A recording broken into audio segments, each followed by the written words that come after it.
Ito ang ilang clips mula sa Pinoy Pawn Stars North Loop, Peking, sa Baguio at La Union. At syempre, kaunting clips din doon sa bakasyon ng pamilya sa dalawang lugar na yan. After nung laban, doon namin napapirma. Sa may tent. Bali yung tent na yon, dinumog ng tao yun. Okay. Tapos sakto nung natulak ako, nag-iba yung tent, sakto hawak ko to. Sakto kay Efren. Ako si Angelo Bernardo. Welcome sa Dekada Collectible Show. I-feature namin dito ang mga coins, collectibles, vinyl records, toys, books, antiques na dumadaan sa amin. At mag-interview din kami ng mga collectors and dealers. Siyempre, hindi mawawala ang ating mga pics at mga pasyal na may kinalaman sa collectibles. Tara, pasyal tayo! Welcome sa isa na namang episode ng Pinoy Pawn Stars. Dekada Collectible Show pala. Kamusta naman ang inyong Semana Santa? Sana kayo ay nakapagdilay-dilay din habang nagbabakasyon. Speaking of bakasyon, ito ang ilang clips mula sa Pinoy Pawn Stars North Loop, Peking, sa Baguio at La Union. At syempre, kaunting clips din doon sa bakasyon ng pamilya sa dalawang lugar na yan. Tawirin nyo lang ito sandali at balik tayo sa shop para dun sa nagbebenta ng firma ni Efren Bata Reyes. Siyempre, kahit bakasyon na, trabaho pa rin.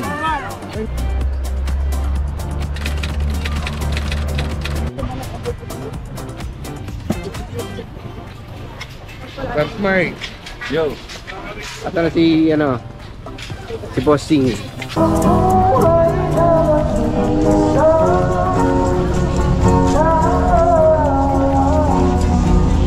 Ano familiar ka ba? Hindi ako yun. Magtatago nga ako. Okay, dito tayo sa night market.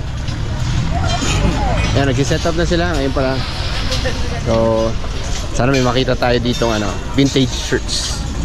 Yun yung target ko ngayong gabi. Mga vintage t-shirts.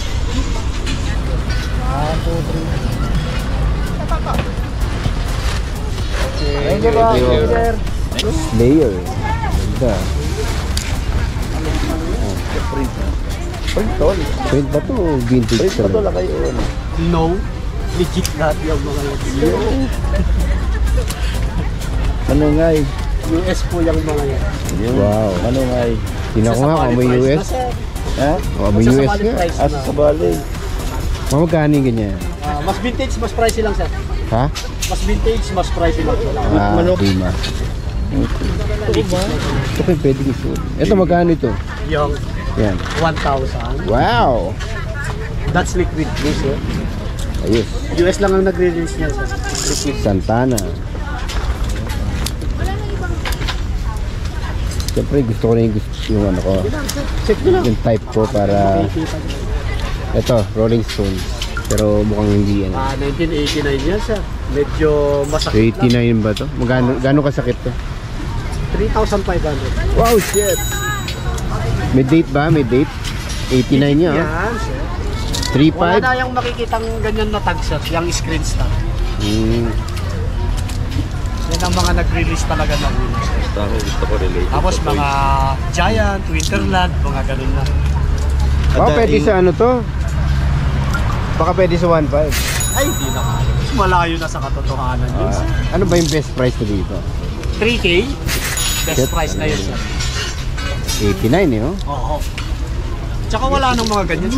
Sige, tingnan natin. Balikan muna natin yan. Sige po. Baka pag nandiyan pa, sige, magtatawaran tayo mamaya. Dami maganda. Nga lang. Selected talaga sir. Mahirap lang ipunin. Kailangan talaga Gano'n isang daang bail ang bubuksan mo. Gano'ng katagal yung iniipon to? Matagal din sir. Kabila na pala to. Ayun, puro vintage shirt to. Oo. Nga lang, talagang fresh. Ay sir, parang kilala kita sir. Selfie tayo. Picture. Picture ako sir. Picture ako sir. Di ba kayo sir yung ano? Sige, picture ka sa akin. Sige, subukan mo. Sige, subukan mo. Subukan mo. Ano ba yun? Okay. May Gcash ba kayo? Yun. Inuwi na lang tayo. Water. Ay, ano ako? Ako ube ako. Ube. Strawberry sa. Strawberry. 50 po isa. Kano? 50. Parang presyong turista. May ube, may strawberry po, masarap. Bali na din po kami. Ang daming tao. Sige, Gcash natin. Sa Inoni, sa corn po. Isang timpo. Kay Boss Toyo. Yan. Favorite ko din yan. Yan, binigay sa amin ni Sir. Ano pangalan niyo, Sir? Jeff po, Jeff. Jeff. Salamat Sir Jeff from Pinoy Pawn Star. Kuya Mike. Si Sir. Tingnan. Ayan, yan. Kuya Jeff, salamat po. Salamat. Madam, salamat po. Baguio. Good evening po, good evening. Welcome to Baguio. Salamat.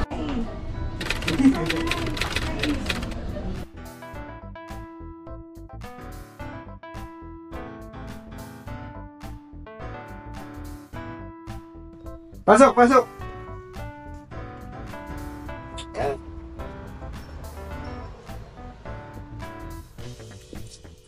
Ano po yan, Sir? Pirma ni Efren, tsaka ni Pirma ni- Ronald Alcano. Efren. Tingnan mo na, tingnan mo na. Ano pangalan niyo, Sir? Emerson. Ems na lang, Ems. Ems, okay, Oh. okay. So, ano tong binibenta niyo po? So, pirma ni Efren Bata, Django, at saka ni Ronnie Alcano. Pirma niya. Okay. Yung champion sila niyan, 2009. 2009. Sa SM Annex. So, paano mo nasabing pirma niya to? Ikaw ba mismo nagpirma niya? Ako mismo nagpapirma niya. Napanood namin yung championship niyan eh. Pagtapos Saan? nung sa SM Annex, SM Annex. SM North. So, pagtapos nung championship, pinapirma namin yan. Pinapirma Okay. namin. Meron ba kayong proof? Wala. Wala eh, wala kasi kami. Wala pa kami. Meron ba kayong ticket? May ticket ba to? Wala siyang ticket. Ayan. As in, Open to free the lang public. siya, oh. Open to the Oo. public. Okay. Open lang. Oh, so, napanood yun lahat ng laban? Oh, pupunta kami doon lagi. Okay. Tuwing hapon. So, yan ang ano natin dito. Pinaka-question natin dito. Yun, kung anong proof natin na na pirma talaga nila to. Ah. Gaya yan, sino po yung pirma Ito kay nila dyan? Django, Efren, kay Alcano to. Kay Elcano. Oo. So si Efren, siyempre kilala natin si Efren na isa sa talaga yung pinakamagaling hanggang ngayon, ano? Kung pupunta ka hanggang sa ano sa YouTube tsaka YouTube tsaka Facebook, yung mga kanyang mga magical shots. Yun, di ba, the magician nga siya eh. Si Bustamante, kilala Yeah, siya. Bustamante. Pero sino to si Elcano? Elcano? Oo. Yan, sino yan? Ronnie Alcano. Ano din siya, Philippine team din. Philippine team din. Tsaka lumalaban din siya sa mga World Championship. Mhm. So ano to, itong championship nito, parang, ano ba yung format nito? Bali, Ayan, kagaya. meron niyang ano eh. 32 teams, Oh. 31 nations. Bali, meron niyang singles, meron ding duo na magkakampi. Merong single, saka Ah. merong duo. Ayun, Reyes, Bustamante. Duo, magkakampi sila dyan eh. Tapos merong, parang substitute ito. Okay. Bali, ewan ko kung nandyan sila Alcano. Kaya nandito na. Nandyan nga tao, yan. Nakalagay siya. Sige. Okay. Pinaka-problema ko dito is yung proof nga. Dahil ilang beses na rin yun, nangyari yun na yung iba, mga basketball cards, pinipirmahan na kung sino-sino, si Michael Jordan, si Larry Bird, lahat may pirma, oh. Pero, hindi mo natin may verify, no way of verifying kung pirma talaga nila yan. Walang authenticity, walang proof man lang na yung picturean man lang sila na pinipirmahan. Magkano ba yung gusto mo sana dito? 2K. 2K. 2K.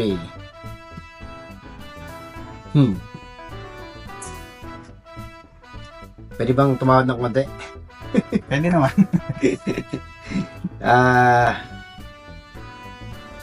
Yun lang, as is din talaga yung benta nito eh. And hindi siya ganun ka-attractive sa mga collectors kasi yun nga, no way verifying. So nagre-rely lang tayo dun sa kwento mo. Paano nga ulit ito Bali, Paano mo napapirma yan? Pagtapos ng championship, tsaka ko lang napapirma kay Efren tsaka kay Django. Tapos yung kay Alcano, mas nauna tong napapirmahan eh. Kasi tapos na Yes, siyang ano? lumaban, nanonood na lang siya. Okay. So, pinapirma So, namin. ito yung una na Oo. papirma. Tapos championship, lumalaban silang dalawa. After nung laban, doon namin napapirma. Sa may tent. Bali yung tent na yon, dinumog ng tao yun. Okay. Tapos sakto nung natulak ako, nag-iba yung tent, sakto hawak ko to. Sakto kay Efren. Oo. Magkatabi sila ni ni Django. So hawak ko yung pentel pen, red. Kasi red yung dala namin eh. Red yung dala niyo? Oo. Sino ba yung binigay kasama ko mo kay dyan? Efren. Barkada ko rin. Barkada mo? Oo. Okay. Bali yung kay Efren, ang nahawakan niya, yung pentel pen ko. Okay. Kay Django, may nagpapirma rin. Kaya itim. Hindi Kaya lang itim. itim na yung hawak niyang pentel pen. Okay. May nagpapirma rin kasing iba. Okay. Yun. Yan ang nangyari dyan. Okay, maganda na rin yung Ah. presyo mo na 2,000. Pero, yan, kailangan pa lang natin tawaran ng konti. Kasi nga, kung as is siya, Ah. na wala tayong verification, yun pa. Pero kung may picture, mga magkano kaya yun? May picture? Oo, na pinipirmahan niya. Siguro at least, ang mahal na may pirma, yung masasabi ko sa iyo, yung mga ginamit mismo ni Efren. Narita ako mo. Yung tako niya. O kaya yung, yung uniform niya. Yun yung may presyo. Pero yung ganyang autograph ng mga ganito, yan, mumura lang yan. So, tatawad pa ako. Sige. 1,000. 1,000.